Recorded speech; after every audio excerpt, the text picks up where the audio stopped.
Good morning बच्चों। कल हमने आपके साथ साखी कविता के प्रश्न और उनके उत्तर डिस्कस किए थे साहित्य सागर की वर्कबुक में।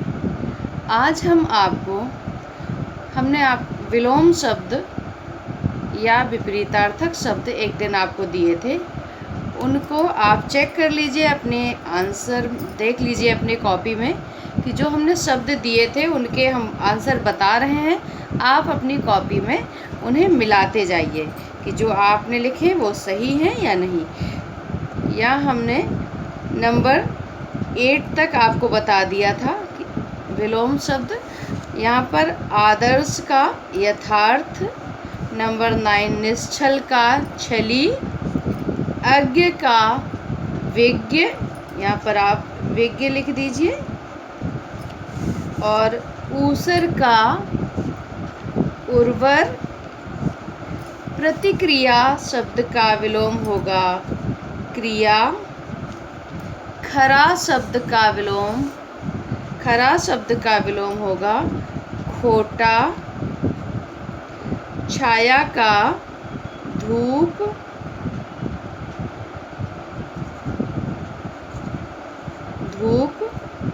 क्षणिक का यहाँ पर हो जाएगा शाश्वत। क्षणिक मतलब थोड़ी देर के लिए, और शाश्वत सदैव के लिए, हमेशा के लिए। कायर शब्द का विलोम होगा वीर। इस प्रकार ये जो विलोम शब्द हमने आपको दिए थे, इन विलोम शब्दों के अर्थ हमने शब्दों के विलोम शब्द आज बता दिए। आप अपनी कॉपी से मिला लीजिए कि अगर कोई सही है तो अच्छी बात है, अगर कोई गलत है, नहीं आया, उसे आप अपने कॉपी में लिख लीजिए। ठीक है।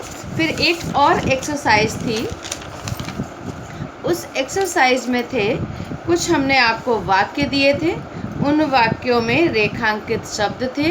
उन रेखांकित शब्दों के विलोम शब्द आपको लिख करके वाक्य पूरे करने थे।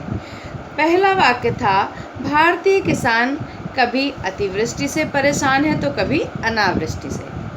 दूसरा वाक्य है अपनी डैश से अधिक व्यय करोगे तो जीवन भर कर्ज में डूबे रहोगे। यहाँ पर रेखांकित शब्द है व्यय, तो इसका विलोम शब्द यहाँ पर आएगा आय। आय मतलब इनकम, व्यय मीन्स खर्च। अपनी आय से, इनकम से अधिक खर्च करोगे तो जीवन भर कर्ज में डूबे रहोगे। ठीक है। तीसरा वाक्य था कबीर दास डैश ब्रह्म के उपासक थे तो सूरदास सगुण थे। यहाँ पर सगुण का विलोम शब्द लिखना है तुम्हें, वो आएगा निर्गुण। कबीर दास निर्गुण ब्रह्म के उपासक थे तो सूरदास सगुण ब्रह्म के। ठीक। इसके बाद है आपका चौथा वाक्य, प्राचीन काल में जो वस्तुएं डैश थीं वे आज सुलभ हो गई हैं। सुलभ मतलब आसानी से प्राप्त होना, सुलभ मीन्स आसानी से मिलना। तो प्राचीन, यहाँ पर सुलभ शब्द का विलोम शब्द लिखना है, आएगा प्राचीन काल में जो वस्तुएं दुर्लभ। दुर्लभ मीन्स कठिनाई से मिलना, दुर्लभ। जो प्राचीन काल में जो वस्तुएं दुर्लभ थी वे आज सुलभ हो गई हैं।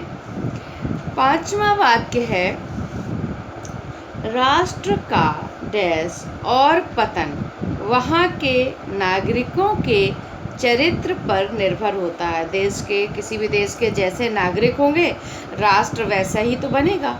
हमारे घर में जैसे घर में रहने वाले होते हैं, घर वैसे ही तो उन्नति करता है। तो यहाँ राष्ट्र का या पतन का विलोम क्या होगा? राष्ट्र का उत्थान। यहाँ पर आप लिखोगे उत्थान, और पतन वहाँ के नागरिकों के चरित्र पर निर्भर होता है। नंबर 6 नंबर में है शब्दों का सही प्रयोग ना करने पर कभी कभी अर्थ का डैश हो जाता है। तो यहाँ अर्थ का विलोम क्या आएगा? अनर्थ। अर्थ का अनर्थ हो जाता है, अनर्थ। समझ में नहीं आया हम इधर लिख दे रहे, ठीक है। अनर्थ हो जाता है। अर्थ का अनर्थ, उसका जो मतलब होना चाहिए, जो उसकी मीनिंग आनी चाहिए, वो ना आकर उसकी विपरीत मीनिंग हो जाती है। उसके बाद है 7वां वाक्य, मुझे तुमसे यह अपेक्षा नहीं थी कि तुम घर आए अतिथि की इस प्रकार डैश करोगे।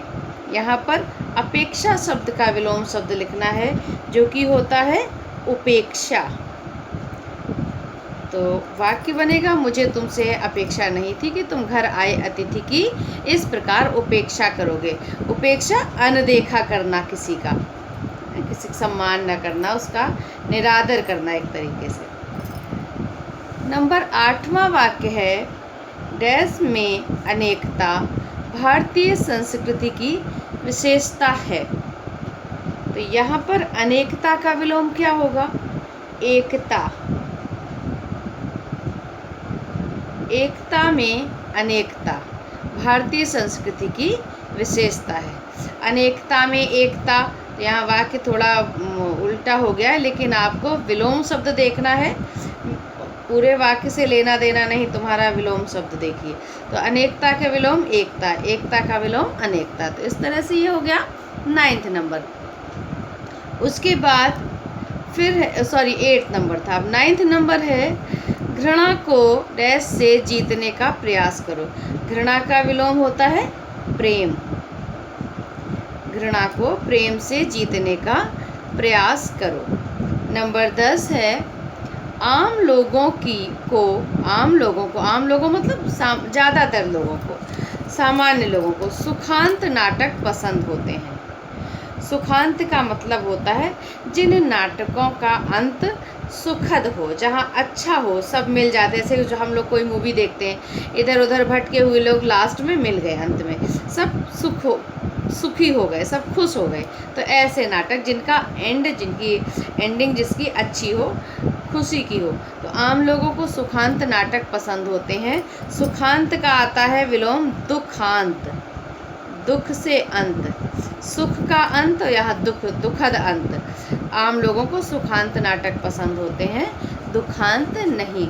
इस प्रकार आज हमने आपके विलोम शब्दों की दोनों एक्सरसाइज चेक हो गई, मैच हो गया। आप लोगों ने अपनी कॉपी से मिलान कर लीजिए कि जो चीज़ें नहीं आई हैं उन्हें लिख लिया, जिसको सब आ गए वेरी गुड, बहुत अच्छा है। लेकिन जिन्हें नहीं आ रहा था, कोई छूटा, तो वो इससे मैच कर लेंगे, ठीक। इसके बाद अब हम आपको एक एक्सरसाइज और देते हैं लैंग्वेज के ही अंतर्गत, जिसमें आप लिखेंगे रेखांकित शब्दों को बदलकर, रेखांकित शब्दों के वचन बदलकर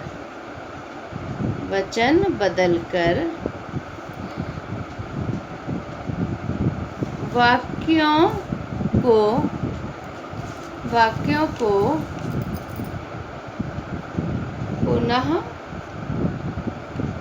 पुनः लिखिए। ये आपकी एक एक्सरसाइज है वचन से संबंधित, ठीक है। यहाँ हेडिंग डाल दीजिए वचन से संबंधित। इसको आप हिंदी लैंग्वेज की नोटबुक में न्यू पेज से करेंगे, ठीक है। वाक्य नंबर 1 है, शिक्षिका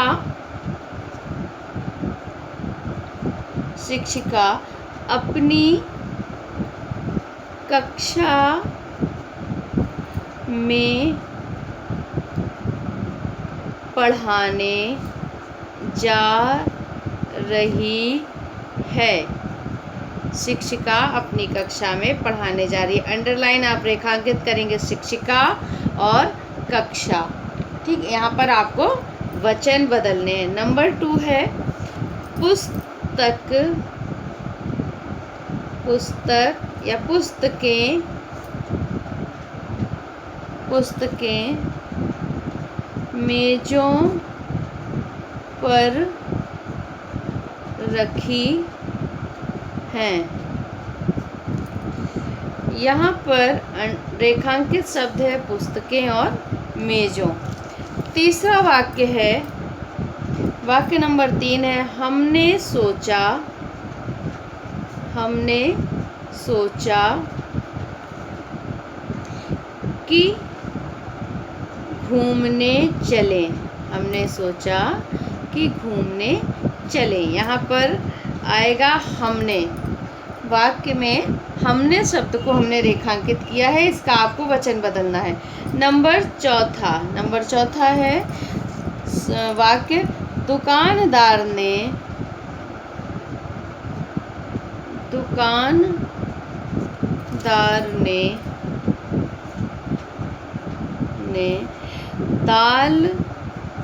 दाल जो सब्जी दाल चावल में खाई जाती है, वो दाल के दाम बढ़ा दिए। दुकानदार ने दाल के दाम बढ़ा दिए। तो यहाँ पर शब्द हो जाएगा ये दुकानदार और दाल। नंबर 5वां वाक्य है, त्योहार। इसे त्योहार भी लिखा जाता है और 2 मात्राएं भी हो जाती, दोनों तरह से सही चल रहा है। त्योहार पर बाजार में खूब चहल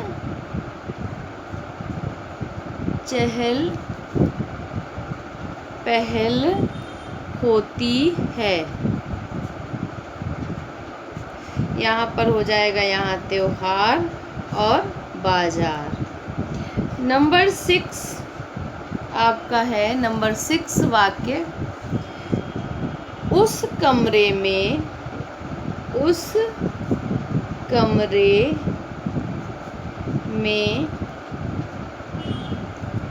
बिजली नहीं है। तो इसका क्या हो जाएगा, उस कमरे और बिजली, उस कमरे नहीं, सॉरी बिजली नहीं होगा, उस कमरे में बस। फिर है नंबर 7 नंबर है, वह लड़का बाग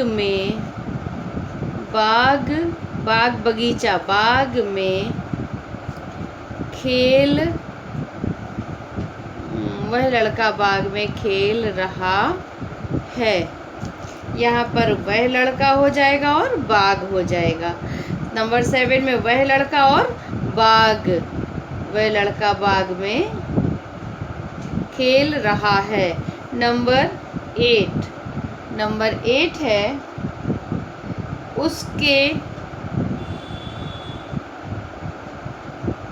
उसके प्राण निकल गए।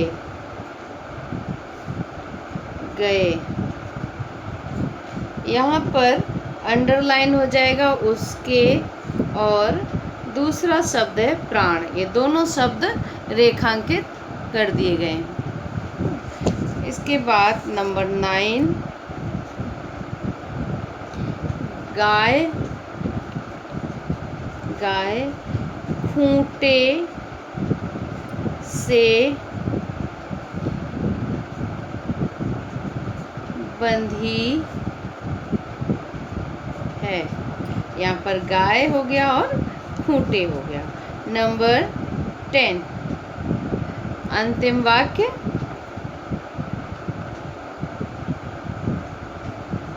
छात्र कहानी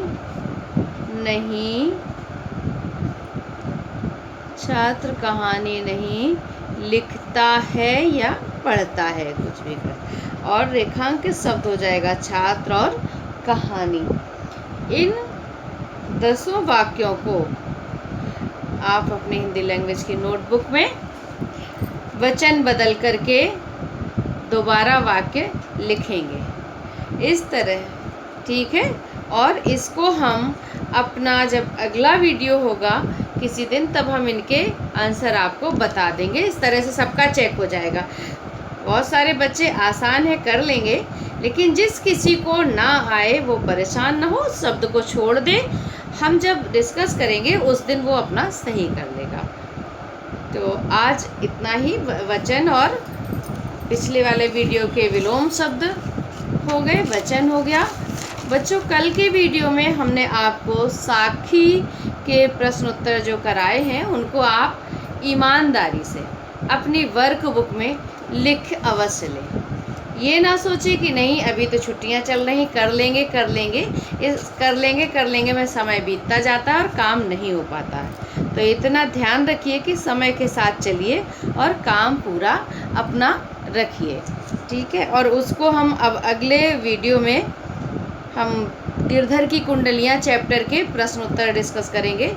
अभी हमें पता है बहुत से बच्चों ने साखी के प्रश्न उत्तर नहीं लिखे होंगे, इसीलिए आज हमने गिरधर की कुंडलियां ना दे करके, उसके प्रश्न ना समझा करके थोड़ा हल्का काम दिया है आपको लैंग्वेज में, जिससे कि आपका वो साखी के प्रश्न उत्तर वर्कबुक में पूरे हो जाएं। अगले दिन अगले वीडियो में हम फिर से गिरधर की कुंडलियों के प्रश्न उत्तर आपके साथ डिस्कस करेंगे। उन्हें तुम्हें लिखना पड़ेगा बच्चों, लिखना तो पड़ेगा ही, इसलिए आप उसे लेट करके अपना समय बर्बाद ना करें और लिख लें।